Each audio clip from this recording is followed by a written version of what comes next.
మేము రీసెంట్‌గా ఊరికెళ్ళినప్పుడు ఆర్టీసీ బస్‌లో ట్రావెల్ చేస్తున్నాం. బస్ మొత్తం ఫుల్ అయిపోయాయి. ముందు 2 సీట్స్‌లలో లైక్ లేడీస్ సీట్ ఉంటది కదా! ముందు 2 సీట్స్‌లలో ఒక ఫ్యామిలీ కూర్చున్నారు. ఆ ఫ్యామిలీలో ఒక మ్యాన్ లైక్ ఫాదర్ అనుకుంటా. అయిపోయిన తర్వాత ఇద్దరు ఆంటీస్ వచ్చినారు.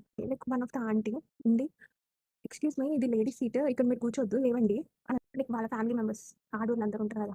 వాళ్ళు ఉండి అన్నారు, "లేదు లేదు మేమందరం ఫ్యామిలీ ఒక దగ్గర కూర్చున్నాం కదా! మేము లేవము. మీరే ఎక్కడైనా చూసుకొని కూర్చోండి. లేకపోతే ఆగండి, నించోండి" అని అన్నారు. మేము ముందే వచ్చి కూర్చున్నాం కదా! మేము ఎందుకు లేవాలి? తర్వాత కండక్టర్ ఉంది. సరే మరి జెంట్స్ సీట్ నుంచి లేడీస్‌ని లేపండి. లేపి నాకు సీట్ ఇప్పించండి. మీరు ఇక్కడ కూర్చోండి. లేడీస్ అందరూ కూర్చున్నారు కదా! జెంట్స్ సీట్‌లో ఎట్లా కూర్చుంటాడు అని అన్నారు. ఎడ్యుకేటెడ్ ఆంటీ ఎవరైతే ఉన్నారో ఆమె ఒక స్వాగ్ ఆన్సర్ ఇచ్చింది. ఏమని? "ఇది జెంట్స్ సీట్ కాదు. General seat. నువ్వు నాకు చెప్పకు. చదువుకున్నోళ్ళకి చెప్పుకోపో ఇవన్నీ నాకు గాదు." అందరూ సైలెంట్ అయిపోయినారక్కడ. నేను గూడా వన్ ఆఫ్ ద పర్సన్ ఆమెని అడ్మైర్ చేస్తున్నా. ఆమె ఇచ్చిన స్వాగ్ ఆన్సర్‌కి వావ్! ఆమె చెప్పిన దానికి నేను అది నా మైండ్‌లో ఫిక్స్ అయ్యి నేను పోయిన ప్రతి బస్సుకి అసలు జెన్ సీట్ ఉంటదా?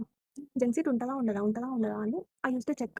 జెన్ సీట్ అని రాసి ఉంటది. కొన్ని బస్‌లో ఉండదు. కొన్ని బస్‌లో ఉంటది.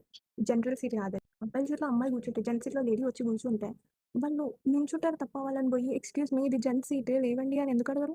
నేను చూసిన ఇన్సిడెంట్ నేను చెప్పినా అంతే.